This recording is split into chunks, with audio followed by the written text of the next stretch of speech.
Halo sobat semua, gimana kabarnya? Semoga sobat selalu sehat dan bahagia. Kali ini Mimin akan mengulas serial drama Korea, yang dirilis pada tahun 2020 lalu. Serial zombie detektif menceritakan kisah seseorang yang telah lama hidup menjadi zombie, yang kemudian mencoba beradaptasi menjadi manusia biasa. Serial ini bercerita tentang kehidupan seseorang bernama Kim Woo-young, yang bertahan hidup selama 2 tahun terakhir sebagai zombie.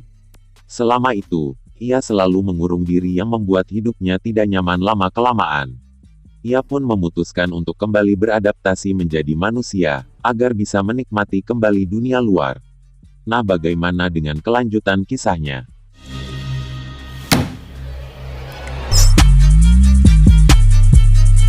Film dimulai dengan seorang pria yang sedang menuju hutan untuk membuang limbah kimia. Pria ini bernama Noh Pong-sik. Limbah tersebut adalah cairan infus yang dipakai 4 tahun lalu. Scene berpindah ke tempat pembuangan sampah. Dari balik satu tumpukan sampah, berdiri seorang pria dengan penampilan yang menakutkan. Seketika pria ini tersadar dirinya tidak normal, tidak bisa merasakan sakit, tidak bisa berbicara, berjalan lambat, dan hilang ingatan.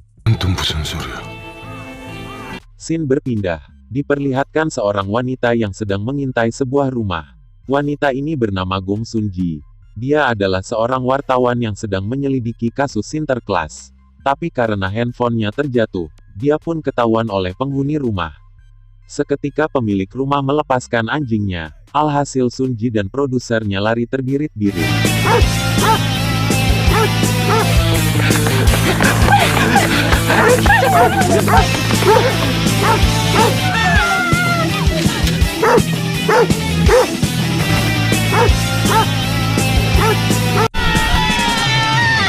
Teman Sun-ji pun datang untuk menolongnya.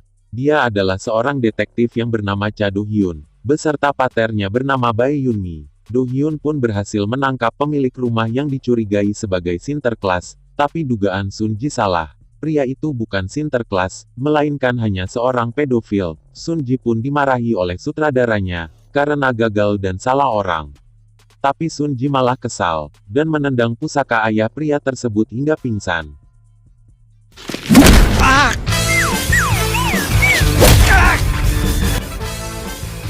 Scene berpindah ke zombie yang berjalan di tengah hutan. Dia kelaparan, dan ingin menangkap seekor kelinci. Saking laparnya zombie pun pingsan dan tanpa disadari, ketika dia bangun, sudah berlumuran darah dari kelinci yang dimakannya. Dia sadar kalau dia bukan manusia lagi.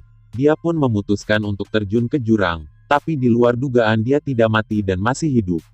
Dia pun menyadari kalau dia sekarang adalah zombie.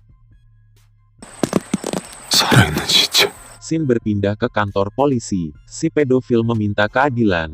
Karena telah dipukul oleh Sun-ji, alih-alih dapat keadilan, pria itu malah dihajar lagi oleh Sun-ji. Sun-ji tersadar kalau jaket dan handphonenya terjatuh saat dikejar anjing, dan memutuskan untuk kembali mengambilnya. Di TKP, ternyata ada zombie yang sudah memakai jaket Sun-ji. Dengan polosnya, Sun-ji mengira si zombie adalah pemabuk, dan memberikannya uang. Lalu dia mengambil HP yang ada di kantong jaketnya. Saat Sun-ji mengambil HP-nya, naluri zombie hampir saja memakan Sun-ji. Beruntung ada panggilan di handphone Sun-ji. 3 hari berlalu, zombie yang lapar terlihat ingin memakan telur burung yang ada di atas pohon. Dia mencoba melemparnya dengan batu, tapi tidak berhasil dan pingsan. Lagi-lagi dia bangun dengan keadaan yang sudah memakan seekor hewan. Jadi zombie ini tidak mau makan hewan hidup, karena masih punya sedikit kesadaran manusia. Tapi ketika dia lapar, dia akan pingsan, dan dikuasai oleh naluri zombinya. Scene berpindah. Sun-ji yang sedang ngobrol dengan temannya Bora. Mereka sedang membahas uang damai yang belum dilunasi oleh Sun-ji. Lalu kakaknya Sun-ji pun datang. Dia bernama Gong Sun-yang. Kakaknya yang mendengar pembicaraan mereka, langsung memarahi Sun-ji. Ditambah lagi Sun-ji tidak menyelesaikan pekerjaannya, sehingga dibayar murah, dan tidak bisa menutupi biaya hidupnya. Scene berpindah. Diperlihatkan pria gemuk yang sedang makan mie goreng. Pria ini bernama Lee Songrok, pemilik agensi detektif Raja Dunia. Ditemani oleh Wang Wei. Wang Wei adalah seorang kurir mie goreng. Tapi karena Songrok belum bayar, Wang Wei pun menunggu lama. Hingga akhirnya dia dipecat di tempat dia bekerja, dan direkrut oleh Songrok. Scene berpindah. Zombie yang sedang menonton film. Entah gimana caranya zombie punya TV. Di dalam hutan. Di sebuah gua. Tapi ya udahlah, lanjut. Film menceritakan kekejaman manusia yang membunuh semua zombie. Akhirnya si zombie pun berniat, jika dia tidak mau mati di tangan manusia, dia harus belajar menjadi seperti manusia.